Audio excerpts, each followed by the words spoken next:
Indian cricket history में बहुत से कप्तान और कोचेज ऐसे आए जो इंडियन क्रिकेट को आगे की तरफ लेके गए और कुछ कप्तान ऐसे आए, कोचेज ऐसे आए जो इंडियन क्रिकेट को पीछे की तरफ ले गए। अगर आगे लेके जाने की बात करें तो सबसे पहले नाम आएगा कप्तान सौरव गांगुली का, और पीछे लेके जाने की बात करें तो नाम आएगा कोच ग्रेग चैपल का। सौरव गांगुली ऐसे कप्तान जिन्होंने ना सिर्फ अपनी टीम को फॉरेन पिचेस पर जीतना सिखाया, बल्कि टीम के अंदर अग्रेशन लेकर आए और ऑस्ट्रेलिया जैसी टीम को उन्हीं की जुबान में जवाब देना सौरव गांगुली कप्तानी में ही शुरू हुआ। सौरव गांगुली की मेहनत पर किस तरीके से ग्रेग चैपल ने पानी फेरा, ये सब आज की इस वीडियो में हम कवर करने वाले हैं। अगर आपको ये सब समझना है कि ग्रेग चैपल ने क्या खत्म किया, तो सबसे पहले हमको सौरव गांगुली की इंपॉर्टेंस को समझना पड़ेगा कि सौरव गांगुली की इंडियन क्रिकेट में क्या इंपॉर्टेंस थी और उनका क्या योगदान था। साल 1999 फिक्सिंग स्कैंडल के कारण टीम इंडिया के अंदर भूचाल आ गया था और इस फिक्सिंग स्कैंडल में कप्तान मोहम्मद अजहरुद्दीन का नाम भी आ चुका था। Carrying an effigy of former Indian cricket captain Mohammad Azharuddin. Like Jadeja, Azharuddin was accused of match fixing in the report released by the Indian Federal Investigating Agency. जिसके कारण मोहम्मद अजहरुद्दीन को लाइफ टाइम क्रिकेट से ban कर दिया जाता है और अब टीम इंडिया नए कप्तान की तलाश में थी। सौरव गांगुली को कप्तान बनाया जाता है और सौरव गांगुली एक एक करके खुद खिलाड़ियों को पिक करके टीम इंडिया में लेकर आते हैं और एक अच्छी टीम बनाते हैं। इन खिलाड़ियों के लिस्ट में वीरेंद्र सहवाग, हरभजन सिंह, युवराज सिंह, मोहम्मद कैफ जैसे खिलाड़ी शामिल थे जिन्होंने सौरव गांगुली खुद लेकर आए और उनका करियर बनाया। सौरव गांगुली की कप्तानी में टीम इंडिया एक अलग ही लय में दिख रही थी, एक अग्रेशन, एक जोश आ चुका था। अब तक टीम इंडिया जो जानी जाती थी शांत क्रिकेट खेलने के लिए, अब टीम इंडिया एक अग्रेसिव क्रिकेट खेल रही थी। इसमें यादगार पल रहा साल 2001 जब ऑस्ट्रेलिया बॉर्डर गावस्कर ट्रॉफी खेलने इंडिया आती है और इंडिया ऑस्ट्रेलिया को 2-1 से हराती है। उस टाइम की जो ऑस्ट्रेलिया टीम थी उसको हराने का सपना देखना भी बहुत बड़ी बात थी, क्योंकि लगातार ऑस्ट्रेलिया 16 टेस्ट मैच जीत चुका था और इंडिया ने उनका वो जीतने का स्ट्रीक खत्म किया था। उसके बाद इंग्लैंड के अगेंस्ट 325 रन चेस करना, जिसमें मोहम्मद कैफ, युवराज सिंह की इंपॉर्टेंट पार्टनरशिप हुई थी और मैच जीतने के बाद फ्लिंटॉफ को उसी के सेलिब्रेशन में टी शर्ट खोल कर बालकनी में झुलाने वाला सेलिब्रेशन करके जवाब देना, ये सौरव गांगुली ही कर सकते थे। 2002 में चैंपियन ट्रॉफी जीतना, 2003 में वर्ल्ड कप फाइनल में पहुंचना, थोड़े टाइम में सौरव गांगुली ने अपनी कप्तानी में बहुत सारी अचीवमेंट हासिल कर ली थी। उनकी कप्तानी और उनकी टीम को देखकर लग रहा था कि भाई साहब आने वाले टाइम में टीम इंडिया क्रिकेट पर डोमिनेट करने वाली है और 2003 के वर्ल्ड कप में जहां हम मिस कर गए हैं, 2007 का वर्ल्ड कप टीम इंडिया का ही होने वाला है। लेकिन जो होने वाला था वो शायद किसी ने नहीं सोचा था। जब सौरव गांगुली कप्तान थे तो कोच हुआ करते थे जॉन राइट। जॉन राइट जो सौरव गांगुली के फेवरेट कोचेज में से एक कोच थे। साल 2005 में जॉन राइट का कोचिंग टेन्योर खत्म हो जाता है और वो कोचिंग छोड़ देते हैं। अब टीम इंडिया नए कोच की तलाश में थी। जॉन राइट जो टीम इंडिया के पहले फॉरेन कोच थे, उन्होंने एक ऐसी इमेज छोड़ दी थी टीम इंडिया के ऊपर, इतना सक्सेसफुल उनका टेन्योर रहा कि टीम इंडिया अगला कोच भी फॉरेन कोच ही ढूंढ रही थी और इस लिस्ट में सबसे ऊपर नाम आता है ग्रेग चैपल का। सुना तो ये भी जाता है कि खुद सौरव गांगुली ने ही ग्रेग चैपल का नाम रेकमेंड किया था। तो कहते हैं ना, आ बैल मुझे मार, वही कहावत यहाँ सच होने वाली थी। अगर आप ग्रेग चैपल का ओवरऑल टेन्योर देखोगे तो रिकॉर्ड के हिसाब से वो इतना बुरा भी नहीं था। उनके अंडर 62 ओडीआई मैचेस खेले गए जिसमें से टीम इंडिया ने 32 मैचेस जीते। 18 टेस्ट मैचेस खेले गए जिसमें टीम इंडिया 7 जीतती है, 4 हारती है और 7 मैचेस ड्रॉ रहते हैं। उन्होंने फिटनेस के ऊपर काम किया, नई टेक्निक्स लेके आए, लेकिन बड़े इवेंट लाइक वर्ल्ड कप उसमें टीम इंडिया कुछ खास कर नहीं पा रही थी। अब अगर इतना कुछ सब सही चल रहा था तो फिर इशू कहां पर आया? ग्रेग चैपल ऑस्ट्रेलियन माइंडसेट के साथ टीम इंडिया की कोचिंग करने के लिए आए थे। वो जो भी बात थी वो खिलाड़ियों के मुंह पर कह देते थे, चाहे उनको बुरी ही क्यों ना लगे। और दूसरी तरफ सौरव गांगुली जिन्होंने टीम इंडिया के लिए इतना कुछ किया था, इतना बड़ा नाम था सौरव गांगुली, उनको शायद लगा कि ग्रेग चैपल उनको नीचा दिखा रहे हैं। जितने भी सीनियर्स खिलाड़ी थे, सचिन, सहवाग, बीवीएस लक्ष्मण, सौरव गांगुली, ये सारे चैपल की कोचिंग से खुश इसलिए नहीं थे क्योंकि उनको वो रिस्पेक्ट नहीं मिल पा रही थी जो वो डिजर्व करते थे। वीरेंद्र सहवाग ने रिसेंटली एक इंटरव्यू में कहा भी कि चैपल मुझे ये सलाह देते थे कि भाई तू पैर निकाल कर खेला कर, अदरवाइज तेरे से स्कोर नहीं बनेंगे। और मैंने चैपल को कहा था ये जो मैंने स्कोर बनाए ना, इतने सारे इसी टेक्निक से बनाए हैं। और आगे से चैपल ने कहा था कि अगर तू परफॉर्म नहीं करेगा तो मैं तुझे टीम से ड्रॉप कर दूंगा। इसी इंसिडेंस के बारे में इरफान पठान ने भी एक इंटरव्यू में बात कही थी और उन्होंने कहा था, मैंने चैपल को बोला आपको ऐसा नहीं बोलना चाहिए खिलाड़ियों को, उनको बुरा लग सकता है, तो चैपल ने मेरे को भी गालियां सुना दी थी। तो ऐसा माइंडसेट था कोच ग्रेग चैपल का।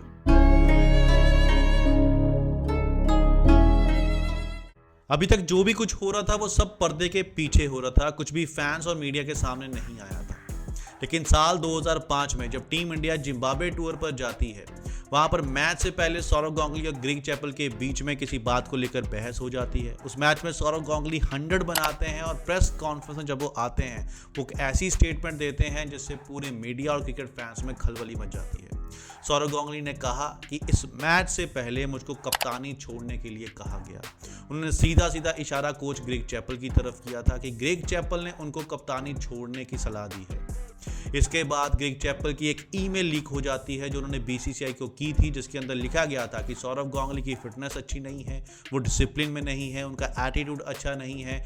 अगर हमको इंडियन क्रिकेट को आगे लेके जाना है तो हमको कप्तान को चेंज करना पड़ेगा। जहां क्रिकेट फैंस और मीडिया सौरव गांगुली के साथ खड़े थे, वहीं बीसीसीआई के ऊपर भी प्रेशर आ चुका था। नवंबर 2005 में बीसीसीआई एक डिसीजन लेती है और सौरव गांगुली कप्तानी से हटाकर राहुल द्रविड़ को टीम इंडिया का कप्तान बना दिया जाता है। राहुल द्रविड़ के कप्तान बनने के कुछ ही समय बाद टीम इंडिया ईडन गार्डन जाती है मैच खेलने के लिए। ईडन गार्डन सौरव गांगुली का घर, जिसको प्रिंस ऑफ कलकत्ता के नाम से जहां जाना जाता है, वहां पर सौरव गांगुली को टीम से ड्रॉप कर दिया जाता है। उनको वो मैच खिलाया नहीं जाता, जिसको देखकर फैंस नाराज हो जाते हैं। वो पोस्टर लेकर मैदान में पहुंचते हैं जिसके ऊपर लिखा होता है गांगुली बैक चैपल आउट, कि गांगुली को टीम में वापस लेकर आओ और चैपल को यहां से निकालो। वहां की क्राउड चैपल को इतना बू करती है कि मैच खत्म होने के बाद जब ग्रेग चैपल टीम बस में बैठने जा रहे होते हैं तो फैंस की तरफ वो अभद्र इशारा करते हैं, जिसकी निंदा बाद में मीडिया ने खूब की। ये जो अभद्र इशारा ग्रेग चैपल ने किया था, ये बताता है कि ग्रेग चैपल की मेंटेलिटी क्या थी और किस मेंटेलिटी के साथ वो यहाँ पर कोचिंग करने के लिए आए थे। कुछ ही समय बाद बैड फॉर्म के चलते सौरव गांगुली को टीम से भी ड्रॉप कर दिया जाता है और 1 साल के बाद अपनी फिटनेस और फॉर्म के ऊपर काम करके सौरव गांगुली की वापसी होती है और इसके बाद ग्रेग चैपल को टीम से निकालने की शुरुआत होती है। 2007 वर्ल्ड कप के लिए टीम की सिलेक्शन की जाती है और टीम की सिलेक्शन देखकर अगर कागजों पर नाम पढ़े तो ऐसा लग रहा था कि बहुत अच्छी टीम सिलेक्ट की गई है। ये टीम साल 2003 की टीम से भी बेटर है और इस बार टीम इंडिया शायद वर्ल्ड कप जीत सकती है, उसके लिए टीम इंडिया फेवरेट है। जैसे ही टीम इंडिया वर्ल्ड कप के लिए पहुंचती है, मैच शुरू होने से पहले कुछ ऐसी फोटोज सामने आ जाती हैं जिसमें ग्रेग चैपल, राहुल द्रविड़, सौरव गांगुली इकट्ठे होकर किसी बात पर आर्ग्यूमेंट करते हुए दिखाई देते हैं। बाद में पता चला ये आर्ग्यूमेंट इस बात पर हो रहा था कि कोच और कप्तान सौरव गांगुली को दोबारा से ओपनिंग करने के लिए कह रहे थे। सौरव गांगुली जो उस टाइम ओपनिंग नहीं किया करते थे, ओपन किया करते थे सचिन तेंदुलकर और वीरेंद्र सहवाग, तो सौरव गांगुली को कहा जाता है कि आप दोबारा से ओपनिंग कीजिए और ओपनिंग भी किसकी जगह पर, सचिन तेंदुलकर की जगह पे। सचिन तेंदुलकर जो ओपन करते हुए 10,000 से ऊपर का स्कोर बना चुके थे, उनको सुजेस्ट किया जाता है कि आप नंबर 4 पर बल्लेबाजी कीजिए। क्या आप इमेजिन कर सकते हैं, वर्ल्ड कप जैसे बड़े टूर्नामेंट में टीम इंडिया का बैटिंग ऑर्डर डिसाइड नहीं था कि कौन ओपन करेगा और कौन नहीं। इसका खमियाजा टीम इंडिया को भुगतना ही पड़ना था और वो वैसा ही हुआ। अब सौरव गांगुली को ओपनिंग करवाए जाने के पीछे क्या सोच थी, तो सिंपल सोच यही थी कि वो टूर्नामेंट में सौरव गांगुली को फ्लॉप करवा के टीम से बाहर निकालना था। ग्रेग चैपल की यही सोच थी। अदरवाइज जो ऑलरेडी ओपनिंग पेयर सेट है उसको छेड़ने की कोई बात ही नहीं बनती थी। लेकिन ग्रेग चैपल ने सचिन तेंदुलकर नंबर 4 पर भेजा, लेकिन सौरव गांगुली जो एक फाइटर थे, उन्होंने ओपनिंग करते हुए भी अच्छी फॉर्म दिखाई, अच्छे स्कोर बनाए, लेकिन सचिन तेंदुलकर जो ओपन करते थे वो नंबर 4 पर अच्छे स्कोर नहीं बना पाए और 3 मैच टीम इंडिया ने खेले, तीनों मैच में सचिन तेंदुलकर फ्लॉप रहे। पहले मैच बांग्लादेश के साथ होता है। बांग्लादेश जो इस वर्ल्ड कप की one of the week team थी, उससे टीम इंडिया आराम से पहला मैच हार जाती है। इस मैच में सौरव गांगुली ने स्कोर बनाए, लेकिन उनका साथ किसी भी खिलाड़ी ने नहीं दिया। दूसरा मैच बरमूडा के साथ होता है और बरमूडा में फिर से बैटिंग ऑर्डर चेंज कर दिया जाता है। इस बार वीरेंद्र सहवाग को 1 डाउन भेज दिया जाता है। हालांकि वीरेंद्र सहवाग ने इस मैच में शतक बनाया और टीम इंडिया ने 413 रन बना दिए, बरमूडा से आराम से जीत गया। और तीसरा मैच था श्रीलंका के अगेंस्ट और ये मैच टीम इंडिया के लिए जीतना बहुत ही जरूरी था, क्योंकि ये मैच टीम इंडिया हारता तो इस वर्ल्ड कप से बाहर हो जाता। श्रीलंका के अगेंस्ट टीम इंडिया ये मैच हार गया, वर्ल्ड कप से पहले ही राउंड में बाहर हो गया। पूरी टीम, पूरे फैंस के अंदर सन्नाटा छा गया, निराशा छा गई। ये क्या हो गया? जो टीम इंडिया इस वर्ल्ड कप की फेवरेट टीम थी, वो पहले राउंड में श्रीलंका और बांग्लादेश जैसी टीमों से हार कर बाहर हो चुकी थी। लेकिन ऐसा पहली बार हो रहा था कि हार का जो जिम्मेदार है वो टीम और कप्तान को नहीं ठहराया जा रहा था। इस हार का जिम्मेदार ठहराया जा रहा था कोच ग्रेग चैपल को।